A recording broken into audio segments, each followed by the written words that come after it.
Okay, so it's about to go down. The leaders of the Afrophobic movements are about to go to jail. Jacinta, Pakela, Ngizwe Nkunu, they are about to go to jail. The Ubuntu movement is pressing hard for their arrests. They're not going anywhere. They'll pay for the incitements against foreigners and the chaos they caused in South Africa. It's about to happen. Listen as the Ubuntu movement officially makes a loud call for their arrests.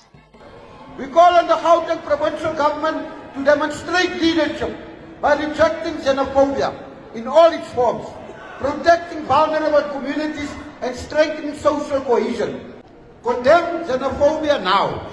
The Gauteng provincial government must publicly and unequivocally condemn all forms of xenophobia, Afrophobia, hate speech, intimidation and violence against migrants.